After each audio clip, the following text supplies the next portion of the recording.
Bueno, ¿qué tal? ¿Cómo están? Vamos a compartir con ustedes nuestro espacio, como siempre. Y bueno, lo tenemos a Néstor Vázquez de ATE Formosa, que es hora de hacer, ¿no? Si se puede ya ir marcando alguna tendencia y cómo nos ha ido en el año a los trabajadores, en este caso los trabajadores del Estado. Néstor, gracias por venir.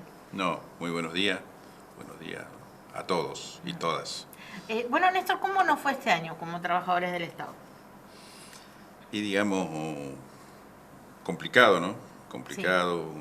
Problemas, primero el problema pandémico, ¿no? De la pandemia que nos hizo sufrir, que nos llevó compañeros, compañeras, esta situación que es difícil para nosotros como compañeros de esas personas. Nosotros, en el caso de ATE, por ejemplo, la compañera Flora Candado, el compañero Gerardo Delgado, un compañero Campo de Belgrano, que son compañeros que eran muy queridos por nosotros, y los extrañamos mucho, y bueno, son esas cosas que deja estas cosas con el dolor, ¿no? El dolor de la pérdida de los compañeros y compañeras, y al mismo tiempo también la crisis económica que golpea, ¿no? Golpea y también duro, ¿no? Tal cual. Uno sí tiene que hacer un balance, ¿no? Desde de lo que ustedes estuvieron viendo, porque desde que comenzó la cuarentena y se dio la opción a los que eran grupos de riesgo de trabajar a distancia o quedarse en sus casas, ¿cómo quedó el trabajador en ese contexto? ¿Aprovechó esta circunstancia? ¿La necesidad por ahí lo impulsó a decir, no, yo quiero ir? ¿Se respetaron esos parámetros? Como experiencia, digo, ¿qué les queda del conversar con cada uno de sus afiliados? Sí, nosotros, digamos que yo creo, lo que creo es de que hubo un respeto, digamos, sí, a las decisiones y a las decisiones que emanaban del poder político, en este caso del gobierno, que la gente era muy respetuosa de eso, y tratábamos todos de ajustarnos a los protocolos que teníamos que hacer. En ese sentido, yo creo que la gente era la mayoría, ¿no? Sí. Digamos que en algunos casos hubo testimonios de que, bueno, protestaron y que no estaban de acuerdo y esas cosas, pero en general yo creo de que hubo respeto por eso. Nosotros, en el caso de ATE, por ejemplo, yo tenía un permiso especial, entonces por lo tanto yo iba prácticamente muy poco, dejé de asistir al gremio. Las compañeras o compañeros que estaban con los problemas propios de la enfermedad, por ahí cuando los podíamos asistir, los asistíamos, con lo que estaba a nuestro alcance, ¿no? Porque en realidad desde el gobierno los asistieron, y bueno, yo creo que la mayor asistencia del gobierno es haber conseguido las vacunas, tener el grado de vacunación que tenemos hoy, y además todo lo que significó los hospitales, y además las habilitaciones de colegios, estas cosas para atender a los enfermos. Yo creo que en ese sentido, bien, nosotros dentro de todo podemos decir que hubo una atención buena en el tema de salud, en este caso pues, de la pandemia, ¿no? No escuché de compañeros que hayan estado o compañeras que hayan estado por ahí internadas en cualquiera de los lugares habilitados que se quejaran o que fueran al gremio a quejarse o tal, de alguna manera blasfemando contra las decisiones que se tomaban ahí, ¿no? Pero bueno, esas cosas, y seguramente habrá gente que algunas cosas no le gustó, pero a nosotros, en el caso puntual de ATE, hay compañeras que estuvieron internadas. Justamente mañana me estaba contando las situaciones que pasó como consecuencia de la enfermedad una compañera, y ella me decía, bueno, es muy fea la enfermedad, obviamente, pero no la atención, la asistencia en el sentido de los trabajadores de salud, muy bien, ¿no? Claro, y de esto que nos estás diciendo, ¿no? Es como que paralizó todo también, ¿no? No podíamos salir con las cuarentenas. Bueno, los que podíamos o estábamos en cierta área de trabajadores esenciales, que también se explicó, claro, todo eso, pero en general había un grupo que sí podía realizar su trabajo y otro que tenía que esperar, ¿no? ¿Afectó todo esto a nuestra economía también, de lo que ustedes conversan?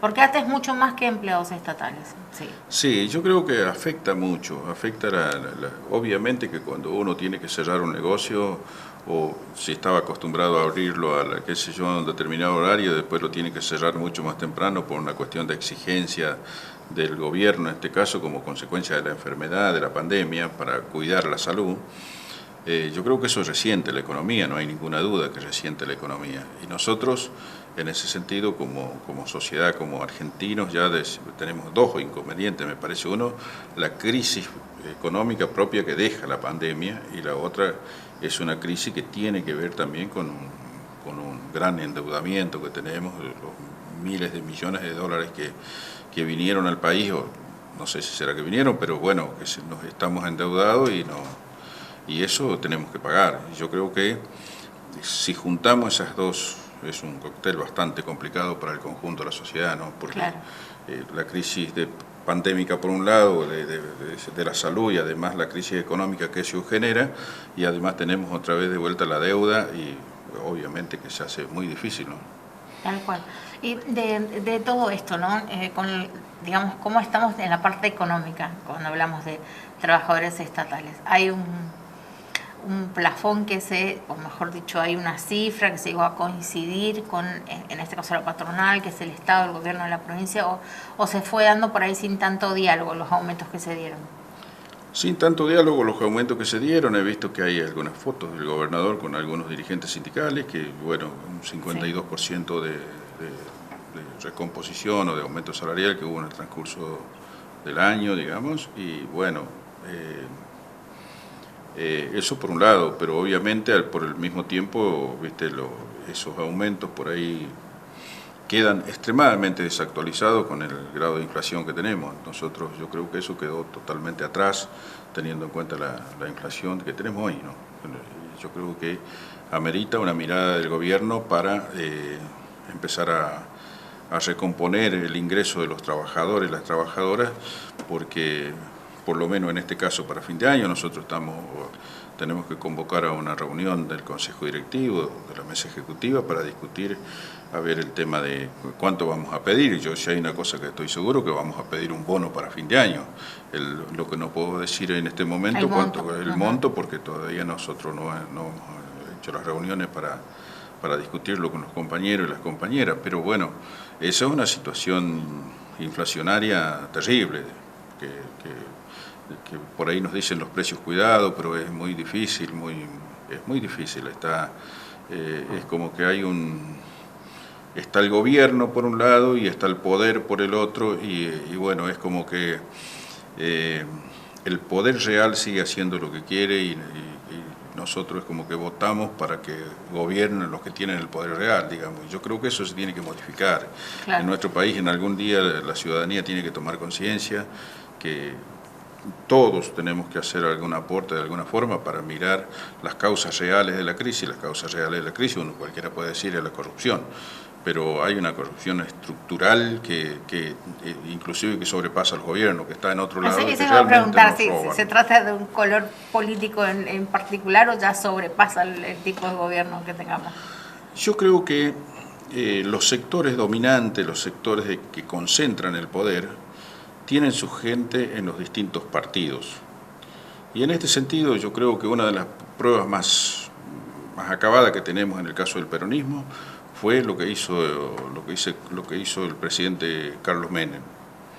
Carlos Menem yo creo que nos hizo un perjuicio grande, prácticamente enajenó todo lo que es el patrimonio nacional, y obviamente que después vino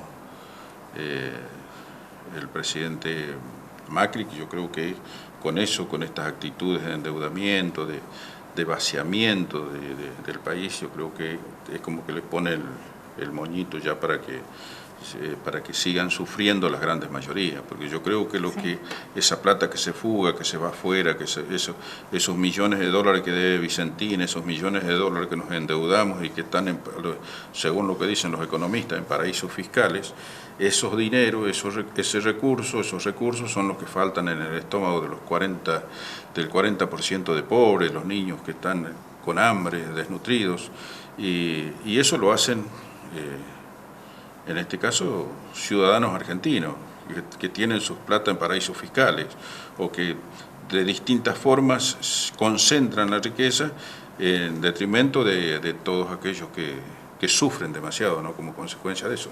de ese comportamiento que tiene la clase política. En este caso, digamos, algunos sectores de la clase política, pues también yo creo que hay gente muy honesta, muy noble en la política que, bueno, que ojalá algún día les toque gobernar. Claro. Esto y otro de los temas que se dio este año, por ahí ya sobre el final, diríamos, tiene que ver con el IACEP. Una vez que se visibilizó las falencias que hay, o por ahí salió el gobierno también a decir, bueno, los vamos a atender acá, si en este otro lugar no les dan espacio. ¿Con esas soluciones se alcanzaron o todavía quedan cuestiones por mejorar en la obra social? Yo creo que en la obra social hay cosas para mejorar. Una de las cosas fundamentales, nosotros tuvimos una asamblea después de todo estos comentarios, esta bronca, estos decires de la comunidad, de los afiliados del IACEP. Y bueno, la conclusión que sacamos es de que nosotros como trabajadores, como dueños de la obra social, porque en realidad los trabajadores son los dueños, porque son los que aportan, y nosotros aportamos los recursos, el dinero a la obra social, pero somos los que no tenemos a nadie ahí en el tema administrativo, para cogobernar la obra social con el gobierno, los trabajadores, y después nunca hay sentado a la mesa un representante de los trabajadores en las negociaciones que pueden hacer con las organizaciones médicas para fijar algunas pautas, por lo menos para saber, y eso en su momento estaba. Entonces nosotros lo que le pedimos al gobierno es de que abra un poco la jugada y que empecemos a participar y que busquen las formas. Antes se elegían los representantes para el directorio de la obra social. Después eso quedó vedado en su momento. Creo que el doctor Infran esto lo anuló por esas formas que había de administrar el IACEP. Y bueno, hoy están las críticas, y yo creo que por un lado también es cierto el tema de los medicamentos y esas cosas que faltan. Y bueno, cuando se corrió esa voz de que no iban a atender los médicos, qué sé yo, obviamente que había también mucho descontento, ¿no? Mucha incertidumbre. Mucha incertidumbre, descontento, pero que después nosotros convocamos una asamblea, pensábamos de que la gente iba a participar, pero también tenemos eso, que nosotros nos enojamos mucho. No es la primera vez que escucho lo que vas a decir. Sí. Claro, que nos enojamos mucho y después es como que no organizamos ese enojo, no organizamos esa bronca, es como que nos falta ese de salir de la oficina entre compañeros en la hora de trabajo, estar ahí blasfemando, digamos. Pero claro, después cuando hay que salir de la casa para gastar un poco de tiempo y ver cómo nos organizamos para reclamar lo que nos corresponde, ahí como que fallamos un poco, sí. Y entonces es una cuestión, todo se corrige con una construcción social, con participación ciudadana, y si la ciudadanía no participa, no se hace cargo de sus problemas, es muy difícil que estos problemas se resuelvan, ¿no? Claro. Bueno, muchas gracias por haber venido. Gracias. Y bueno, ¿qué esperan para este año que viene, no? Porque no falta mucho. Y diciembre pasa volando, como que ni se siente. Y que mejore todo. Yo lo que pediría es que la clase política en general ponga la mirada en los que más sufren, en los que más necesitan. Hay compañeros, por ejemplo, que siempre hablamos con ustedes, los casos de los municipales. Hay municipales que cobran 6.000 pesos, que no pueden adherir a un plan nacional que por ahí es de 15, 20, porque ya están blanqueados con esos 6.000 pesos en el Estado, así que por lo tanto no pueden, y tienen que mirar, yo creo que hay cosas que tienen que modificar y eso está en manos de la clase política, y lo deben hacer, porque una persona que gana tan poco así, no puede ser que sabemos todo que sufre, claro, porque con 6.000 pesos no puede sustentar su familia. Me imagino. Muchas gracias. No, gracias a usted. Bueno, hacemos una pausa, ya volvemos.